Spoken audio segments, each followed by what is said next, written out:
Sam, earlier this week you had said that you were sick of all these decisions that you were taking part in, that if you didn't get a finish that you were going to be sick to your stomach. So how do you feel now? I don't feel sick in my stomach. I feel fantastic. I'm not a decision fighter. I'm sick of getting those decisions, and I've turned over my new leaf. I'm going to restart this knockout. Maybe I'll throw a submission in there again, but the knockouts are what people love, so that's what I'm always shooting for.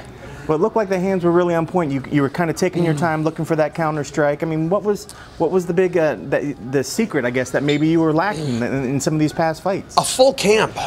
Since Nate Marquardt was the last fight I had a full camp on. Before Ladies, I tore everything in my ankle. I accepted the fight with Rashad before my ankle was clear. I took the fight in Poland on 10 days' notice. So this is the first fight I've had where I've had a camp.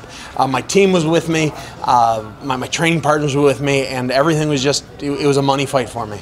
Kind of go through the thought process that you knock him down once, and then it looks like you're going for submission, and I think, maybe on the outside people are like, no, just try to finish, and then you kind of pull off it and then get a knockout. So what was the thought process there? I always tell my amateurs, my team, I said, listen, you hit him until he wants to be submitted. And once he wants to be submitted, keep hitting him. And that's always kind of the goal. So any submission attempt I had, it was just to set up the knockout. I just wanted to make him think, till my hands could find where they wanted to be. And I guess just how good did the finish feel when it came? It felt good. I always tease my teammates. He said, knocking people out so much better than a submission. You make contact and you just feel part of their soul say, not today. And it just felt on the money. I knew the fight was over, and I was honored to share this fight with him, this cage with him. He's a warrior. I've watched him knock out person after person after person, and this is my first fight at 205, so I was a little nervous. But everything happens for a reason. He's going to bounce back. I'm going to be pulling for him every fight, and it was a true honor to share the cage with him. Anything feel different between the first right hand and the second right hand, or are they kind of the same, just one continuous? He wasn't recovered after the first one. I made contact, and I wouldn't have been surprised if they had stopped it there, but he popped back up and said, okay, he's willing to take another one, and so I'll give it to him. So why Volante? He's awesome. I met him once or twice before, and the dude's a blast. I would have so much fun sharing a cage with him, buy him a beer afterward. Hell, he might be one that I could buy a beer beforehand, too. So I would love to share a cage with him. He hits hard.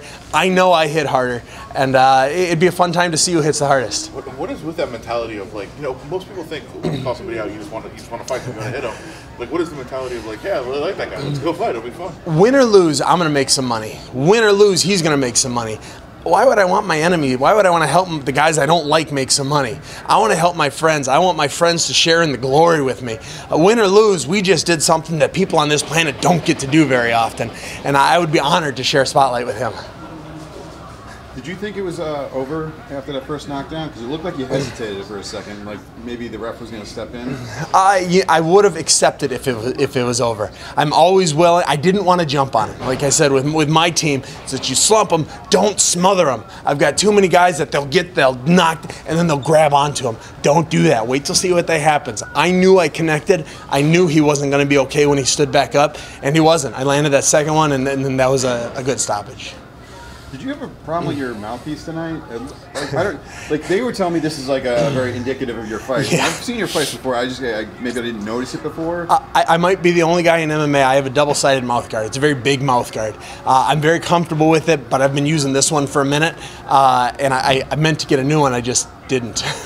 So I'm going to be ordering a new one after this fight. It's an expensive mouth guard, but I'm going to be ordering a new one after this fight, and then you won't see it next fight. Okay. My wife, it drives her nuts. She screams, if I come up with a black eye tomorrow, you know it was her, not the fight. It's like, keep your God blessed mouth shut, Sam. Thanks, man. Cool, man. Thanks, Sam. Thank you, guys. Thank you.